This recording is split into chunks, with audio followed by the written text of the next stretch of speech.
Study IQ IAS, आपका selection हमारा mission. नमस्कार दोस्तों जैसा कि आप सब जानते हैं आज के डेट में यूपीआई बहुत अहम हिस्सा हो गया हमारे डेली लाइफ का। कहीं पर भी हम जाते हैं, शॉपिंग करते हैं, कुछ परचेज करते हैं तो वहां पर आजकल आप देखते होंगे लोग यूपीआई का इस्तेमाल करने लगे हैं और बहुत सारा पेमेंट इसी से किया जा रहा है। मैं आपको बता दूं 1 अप्रैल से कुछ नए रूल्स आ रहे हैं यूपीआई से रिलेटेड और इसकी वजह से बताया जा रहा है कि बहुत सारे ऐसे नंबर्स हैं जो डीएक्टिवेट हो जाएंगे। मतलब उस नंबर से लिंक जो यूपीआई आईडी है वो काम करना बंद हो जाएगा। ये आप देख सकते हो खबर, न्यू यूपीआई रूल स्टार्टिंग अप्रैल 1। तो थोड़ा सा इसको डिटेल से समझेंगे और साथ ही साथ मैं आपको बता दूं कि अब से जो है एटीएम से जो भी लोग पैसा विड्रॉ करते हैं वो भी महंगा होने वाला है। तो वो भी सब कुछ आपको बताऊंगा। चलिए आगे बढ़ते हैं, लेकिन उससे पहले आप सबको बता दूं, आप में से जो भी लोग यूपीएससी की प्रिपरेशन कर रहे हैं, आप हमारा जो संपूर्ण बैच है जिसके अंदर प्रीलिम्स, मेंस, इंटरव्यू सब कुछ की कंप्लीट प्रिपरेशन कराई जाती है, अवेल कर सकते हैं। लिंक कमेंट सेक्शन में दिया हुआ है और यूज करना है ये code Ankit live to get maximum discount. चलिए शुरुआत करते हैं। और देखिए सबसे पहले मैं आपको बता दूं जो नया यूपीआई का रूल है यूनिफाइड पेमेंट इंटरफेस वो इफेक्ट में आएगा 1 अप्रैल से। और इसकी वजह से बताया जा रहा है जो कोशिश है सरकार की, आरबीआई की, वो यही है कि जो सिक्योरिटी है यूपीआई से रिलेटेड, जो फ्रॉड वगैरह होते हैं कई बार, उसको कम किया जाए और जो यूजर्स का एक्सपीरियंस है, जो आपका स्मूथ एक्सपीरियंस है, उसको और ज्यादा एनहेंस किया जाए। और इस चेंजेस की वजह से जितने भी स्टेक होल्डर्स हैं यूपीआई से रिलेटेड, चाहे वो यूजर्स हो गए, हम और आप जैसे लोग जो इसका इस्तेमाल करते हैं, बैंक्स हो गया, पेमेंट सर्विस प्रोवाइडर पीएसपी। देखो पेमेंट सर्विस प्रोवाइडर आप सिंपल भाषा में कहिए तो जो गूगल पे, फोन पे, ये जो हम इस्तेमाल करते हैं ना, तो जितने भी स्टेक होल्डर्स हैं, बिजनेसेस हो गए, उन सब के ऊपर इंपैक्ट आएगा। इंपैक्ट क्या है मैं आपको बताता हूं। एक्चुअली हो क्या रहा है ना, बहुत ज्यादा फ्रॉड कई बार देखने को मिल रहा है और कई बार क्या होता है कि हमारे खुद की गलती की वजह से हो जाता है। जैसे कि आप सब जानते होंगे कि यूपीआई का जब आप इस्तेमाल करते हो तो एक पर्टिकुलर आपका मोबाइल नंबर उससे कनेक्टेड होता है। जैसे कि आपको पता ही है कि जब आप पहली बार रजिस्टर कर रहे हो यूपीआई के लिए तो आपके पास एक ओटीपी आता है मोबाइल नंबर से, और जब आप रजिस्टर करते हो और यूपीआई पिन क्रिएट करते हैं, 6 डिजिट का जो यूपीआई पिन होता है, राइट। तो यहां पर कई बार क्या होता है कि लोगों का जो नंबर है वो डीएक्टिवेट हो गया है। मतलब काफी समय से वो नंबर यूज भी नहीं कर रहे हैं, लेकिन उसके बावजूद भी जो यूपीआई उससे लिंक्ड है वो आपका चलता रहता है और उससे वो पैसा रिसीव करते रहते हैं, जो कि काफी डेंजरस हो सकता है। तो यहां पर इसकी वजह से काफी सारे फ्रॉड देखने को मिलते हैं, जो कि आरबीआई और जो एनपीसीआई है वो चाहती है कि वो रुक जाए। और इसी को देखते हुए यहां पर एक लिस्ट तैयार की गई है, मोबाइल नंबर रिवोकेशन लिस्ट और डिजिटल इंटेलिजेंस प्लेटफॉर्म। मतलब ये जो लिस्ट होगा ना, इसके अंदर बहुत सारे ऐसे नंबर्स होंगे जो कि लंबे समय से डीएक्टिवेटेड थे और उसमें कई बार ऐसा होगा कि कई बार ऐसे नंबर्स होंगे जिसमें फ्रॉड हुआ होगा। तो यहां पर एनपीसीआई और जो आरबीआई वो चाहती है कि इस तरह के जो नंबर्स है उसकी पूरी लिस्ट बनाई जाए और वो लिस्ट जो है वो बैंकों के पास रहेगी और बैंक की जिम्मेदारी होगी कि उस नंबर से रिलेटेड जितने भी यूपीआई आईडी इस समय एक्टिव हैं उसको एक प्रकार से डीएक्टिवेट कर दिया जाए। कहने का मतलब सिंपल ये है कि आप में से जो भी लोग एक ऐसा यूपीआई आईडी का इस्तेमाल कर रहे हैं जो कि एक ऐसे नंबर से कनेक्टेड है जो आप लंबे समय से इस्तेमाल नहीं कर रहे हो, वो नंबर डीएक्टिवेट हो गया। या फिर कई बार ये भी होता है कि मान लीजिए आप सबको जानते हैं कि 90 दिन तक अगर आपने मोबाइल नंबर का इस्तेमाल नहीं किया, रिचार्ज नहीं किया, तो अगेन जो यहां पर आपका सर्विस प्रोवाइडर है, एयरटेल, जियो, उनके पास पावर आ जाती है कि वो आपका मोबाइल नंबर किसी दूसरे पर्सन को एलोकेट कर सकते हैं, राइट। तो यहां पर कई बार ये भी देखने को मिलता है कि वो नंबर किसी और के पास चला गया और जब आपके पास पैसा रिसीव होना होता है यूपीआई के थ्रू तब पता चलता है कि वो पैसा तो किसी और के पास चला गया। तो इस तरह के भी कई बार इश्यूज देखने को मिलते हैं। तो ये सारी चीजों को सुलझाने के लिए अल्टीमेटली एनपीसीआई ने यह कहा है कि ये वाला जो लिस्ट है इसके आधार पर जो भी नंबर इस लिस्ट के अंदर होंगे उससे रिलेटेड जितने भी यूपीआई आईडी हैं वो डीएक्टिवेट कर दिया जाएगा। मतलब उस नंबर पर आप कोई भी पैसा रिसीव नहीं कर पाओगे। तो ये एक इंपॉर्टेंट चीज है। तो बेसिकली इसका इंपैक्ट यूजर्स के ऊपर आएगा। आप में से जो भी लोग ऐसे नंबर का इस्तेमाल कर रहे हो, अभी भी यूपीआई रिसीव करते हो, उसको एक्टिव करा लीजिए या फिर उसको बंद कर दीजिए, उससे पैसा मत रिसीव करिए क्योंकि ये इनऑपरेटिव होने वाला है। और देखिए कई बार ये भी होता है कि आपने यहां पर अपना जो नंबर है वो चेंज कर दिया, लेकिन जो बैंक है, जो यूपीआई है, बैंक है, उसके साथ आपने उसको अपडेट नहीं किया। तो जरूरी है कि आप अपना जो नया मोबाइल नंबर है उसको यूपीआई आईडी के साथ अपडेट कर लीजिए ताकि इस तरह के जो इश्यूज हैं वो ना आए, क्योंकि अदरवाइज क्या होगा 1 अप्रैल से आप उस यूपीआई आईडी से पैसा रिसीव नहीं कर पाओगे। खैर, यहां पर क्वेश्चन ये भी है कि जो मोबाइल नंबर है यूपीआई के लिए इतना इंपॉर्टेंट क्यों होता है। सिंपल सी चीज है, यूपीआई क्रिएट करने के लिए आपके पास ओटीपी आता है, तो ओटीपी वेरिफिकेशन के लिए मोबाइल नंबर इंपॉर्टेंट होता है। तो हर एक यूपीआई आईडी कहीं ना कहीं एक मोबाइल नंबर से कनेक्टेड होता है।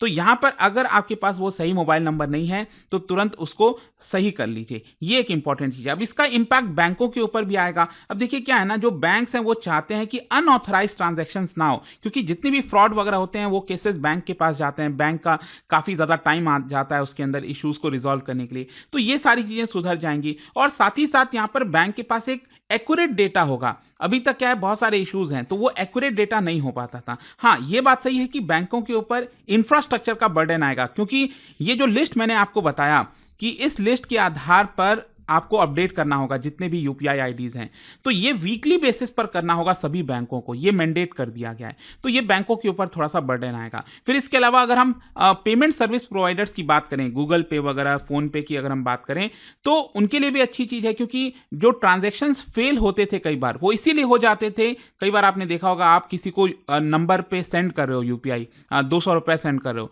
लेकिन वो जाता नहीं है, फेल हो जाता है। तो कई बार ये कारण होता है कि वो नंबर ही एक्टिव नहीं है। तो अब इस तरह की जो इश्यूज हैं वो काफी कम होने वाले हैं। और जहां तक बिजनेसेस का सवाल है, उनके लिए भी फायदेमंद होगा, मतलब क्योंकि यहां पर जो पेमेंट है वो कम फेल होंगे, जिसकी वजह से जो बिजनेसेस हैं वो रिलाई कर सकते हैं और आसानी से उनके पास पैसा आ जाएगा। तो ये पूरा मामला है। खैर, यहां पर एक और इंटरेस्टिंग चीज मैं आपको बताता हूं। रिसेंटली क्या हुआ था कि कुछ खबरें आई थी और मैंने वीडियो भी बनाया था कि जो रुपे है, रुपे कार्ड, उसके ऊपर जो सरकार सब्सिडी देती थी, मर्चेंट डिस्काउंट रेट को लेकर जो सरकार सब्सिडी देती थी, उसको बंद कर दिया है सरकार ने। तो अब देखना होगा कि रुपे का भविष्य क्या होने वाला है। जैसे वीजा, मास्टर कार्ड, ये तो फॉरेन की हैं, तो उनके पास सारा जो बीच का ट्रांजैक्शन का कॉस्ट है वो इनके पास चला जाता है। लेकिन रुपए क्या है, हमारे देश का है, सरकार चाहती थी कि उसको पॉपुलर किया जाए, तो अभी तक सरकार उसके लिए सब्सिडी दे रही थी ताकि उसको पॉपुलर बनाया जाए। और रुपए का मार्केट शेयर भी लगभग 40% हो गया था, लेकिन सरकार अब रुपए से सब्सिडी हटा रही है। लेकिन जहां तक यूपीआई का सवाल है, ध्यान रखिएगा, जो भी आप यूपीआई ट्रांजैक्शन करते हो ना, मान लीजिए आपने 1000 रुपए अपने फ्रेंड को भेजा, तो आपको तो कोई पैसा नहीं लगता है, आपको तो लगता है कि अरे ये तो फ्री में हो गया। लेकिन बैंकों को ये कॉस्ट लगती है, मैं आपको बता दूं। मतलब हो सकता है कि 0.5 50 पैसा बैंक को कॉस्ट आता होगा इसका, तो आप पे नहीं कर रहे हो लेकिन आपके बैंकों का कॉस्ट आता है, तो उसके लिए भी सरकार सब्सिडी देती है। तो सरकार ने यहां पर अप्रूव कर दिया है 1500 करोड़ रुपए की सब्सिडी। मतलब जितने भी यूपीआई ट्रांजैक्शन जिसका वैल्यू 2000 के नीचे का है, उस पर सरकार सब्सिडी देगी बैंकों को, ताकि यूपीआई को और ज्यादा पॉपुलर किया जाए। और यूपीआई तो बहुत तेजी से ग्रो कर रहा है। इनफैक्ट अगर आप देखोगे तो जनवरी 2025 में सारे रिकॉर्ड टूट गए थे। मतलब जनवरी 2025 में 16.99 बिलियन, मतलब लगभग 17 बिलियन ट्रांजैक्शंस हुआ, जिसका टोटल वैल्यू अगर आप देखिए तो it is around 23.48 lakh crore के आसपास। और आज के डेट में जितना भी रिटेल पेमेंट्स होता है ना भारत के अंदर, उसमें 80% हिस्सा यूपीआई का शेयर है। सोचिए, मतलब लोग यूपीआई का बड़े स्तर पर इस्तेमाल कर रहे हैं। और मैं आपको बता दूं, यूपीआई में भी अगर आप देखोगे तो जो सबसे बड़ा मार्केट शेयर है इस समय, वो है फोन पे के पास, और फिर गूगल पे, पेटीएम और बाकी के आपको देखने को मिलेंगे। मतलब फोन पे आज के डेट में यूपीआई का सबसे बड़ा मार्केट शेयर कैप्चर कर रखा है। खैर, यहां पर लास्ट में एक और जो खबर आई थी जो मैं आपको बताना चाहता था, वो ये है कि आप में से जो भी लोग एटीएम का ज्यादा इस्तेमाल करते हैं, जो लोग कैश का ज्यादा इस्तेमाल करते हैं, यूपीआई कम इस्तेमाल करते हैं, तो उनके लिए एक बड़ा झटका है, क्योंकि जो कॉस्ट है, जो पैसा है विड्रॉ करने का, वो बढ़ने वाला है। क्योंकि यहां पर आरबीआई ने निर्णय लिया है कि जो इंटरचेंज फीस होता है वो बढ़ाया जाएगा। इंटरचेंज फी क्या है? बेसिकली मान लीजिए आपके पास एचडीएफसी बैंक का कार्ड है, राइट? तो यहां पर मान लीजिए अगर आप ऐसे एटीएम में जाते हो, दूसरे किसी बैंक के एटीएम में, सपोज एसबीआई के एटीएम में आप गए और वहां से आपने 5000 रुपए विड्रॉ कर लिया, तो आपके पास कार्ड किसका था? एचडीएफसी बैंक का था। सर्विस आपने किसका लिया? एसबीआई के एटीएम का लिया। तो इसके लिए एसबीआई क्या करती है? एचडीएफसी को चार्ज करती है, कुछ रुपए चार्ज करती है, 15, 20, 25 रुपए, वो मैं आपको आगे बताऊंगा। तो अल्टीमेटली एचडीएफसी वो क्या करता है? वो चार्ज आपके ऊपर लगा देता है, राइट? तो यहां पर क्या है कि वो जो फीस होता है ना, चार्ज, उसी को हम इंटरचेंज फीस कहते हैं। तो ये जो इंटरचेंज फी है वो यहां पर अब बढ़ा है। और मैं आपको बता दूं, ये इसलिए बढ़ाया गया है क्योंकि जो व्हाइट लेबल एटीएम ऑपरेटर्स हैं, मतलब देखो क्या होता है ना कि जैसे बैंकों के खुद के एटीएम्स होते हैं, एक्सिस बैंक का खुद का होगा, एसबीआई का खुद का होगा, वो तो चलो अलग हो गया। लेकिन कई रूरल एरियाज में, बड़े शहरों में भी अगर आप देखोगे, जैसे टाटा का इंडी कैश है। अब इनका कोई बैंक तो है नहीं, लेकिन ये लोग एटीएम की सर्विस प्रोवाइड करते हैं कि किसी भी बैंक का एटीएम आप लाओ, हम आपको पैसे इसमें से दे देंगे। तो इसके लिए ये लोग कुछ फीस चार्ज करते हैं, उसी को हम इंटरचेंज फी कहते हैं। तो ये जो व्हाइट लेबल एटीएम ऑपरेटर्स हैं, इन्होंने रिक्वेस्ट किया था आरबीआई से कि ये जो इंटरचेंज फी है वो अभी कम है, आप प्लीज इसको बढ़ा दीजिए। तो क्वेश्चन ये है कि ये जो फी है वो कितना बढ़ा है। मैं आपको बता दूं, अगर आप कोई फाइनेंशियल ट्रांजैक्शन करते हैं, मतलब कैश विड्रॉ करते हैं किसी दूसरे के एटीएम से, तो यहां पर अभी तक 17 रुपए चार्ज लगता था, लेकिन अब इसको बढ़ाकर 19 कर दिया गया, मतलब 2 रुपए का इजाफा किया गया। और अगर आप कोई नॉन फाइनेंशियल ट्रांजैक्शन करते हैं, मिनी स्टेटमेंट, बैलेंस इंक्वायरी, तो पहले ये 6 रुपए लगता था, इसको बढ़ाकर 7 रुपए कर दिया गया है। मतलब और ज्यादातर ये जो इंपैक्ट है वो स्मॉलर बैंक्स के ऊपर आएगा। जो छोटे बैंक्स होते हैं उनके उतने सारे एटीएम नहीं होते हैं, तो उन बैंकों के जो कस्टमर हैं वो दूसरे किसी बैंक के एटीएम का इस्तेमाल करते हैं। खैर, यहां पर मैं आपको ये भी बता दूं, कुछ ट्रांजैक्शंस आपके लिए फ्री होता है।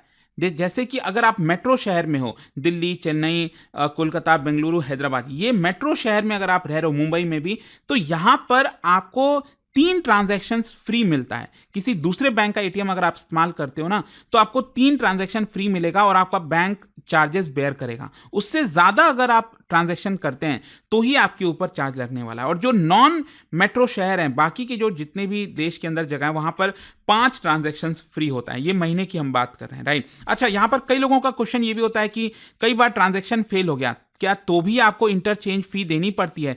मैं आपको बता दूं, नहीं। क्लियरली 2019 में आरबीआई ने कह दिया था कि अगर कोई भी ट्रांजैक्शन आप कर रहे हो और वो फेल हो जाता है, आप कैश विड्रॉ कर रहे हो, पता चला एटीएम में कैश ही नहीं है, तो वो इसके अंदर काउंट नहीं होगा, आपको कोई भी चार्ज नहीं लगाया जाएगा। तो ये कुछ इंपॉर्टेंट न्यूज आई थी फाइनेंस सेक्टर से रिलेटेड, मैंने सोचा आपको इसके बारे में बता दूं। और जाने से पहले एक इंटरेस्टिंग क्वेश्चन आप सभी के लिए, क्या बता सकते हो which of the following protocols technologies are used in UPI transaction? इनमें से कौन सा टेक्नोलॉजी इस्तेमाल किया जाता है यूपीआई ट्रांजैक्शंस में? इसका जो राइट आंसर आप सब जानते हैं, मेरे इंस्टाग्राम पर तो मिलेगा ही, वहां पर अगर आप नहीं हो कोई बात नहीं, टेलीग्राम से ले सकते हैं इसका सही उत्तर। और अगर आप इस साल यूपीएससी प्रीलिम्स दे रहे हैं, एसआईपी का जो बैच है दोस्तों, अवेल कर सकते हैं by using this code Ankit live, you will get maximum discount. दोस्तों, यूपीएससी एस्पिरेंट्स हो या बनने वाले हो, मेरे पास है आपके लिए game changing opportunity, study IQ का नया संपूर्ण बैच। सोचिए, एक कॉम्प्रिहेंसिव प्रोग्राम जिसमें मिलेगा सब कुछ, टॉप एजुकेटर्स के साथ 1000+ आवर्स की लाइव क्लासेस, पर्सनलाइज्ड मेंटरशिप और हैंड रिटन नोट से लेकर पीआरपी, एमआरपी जैसे इंटेंसिव प्रोग्राम्स तक। और बात स्कॉलरशिप्स की करें तो प्रीलिम्स क्लियर करो, पूरा फीस रिफंड पाओ। टॉप परफॉर्मर्स के लिए हर मंथ 11,000 रुपीज का कैश रिवॉर्ड। सिल्वर, गोल्ड या platinum, choose the plan that fits your needs. X secretary Anil Swarup जी खुद गाइड करेंगे आपको इस जर्नी में। स्टडी आईक्यू पर 2 करोड़ इंडियंस का ट्रस्ट है और अब संपूर्ण बैच के साथ आपका यूपीएससी ड्रीम भी होगा अचीव। आपको करना क्या है, कमेंट में दिए गए संपूर्ण बैच के लिंक पर क्लिक करें and once you click on buy now, आप देख सकते हो डिस्काउंट कोड्स, वहां पर टाइप कीजिए अंकित लाइव एंड आपको मिलेगा सबसे lowest price and your IAS journey starts here. Study IQ IAS, आपका सिलेक्शन हमारा मिशन।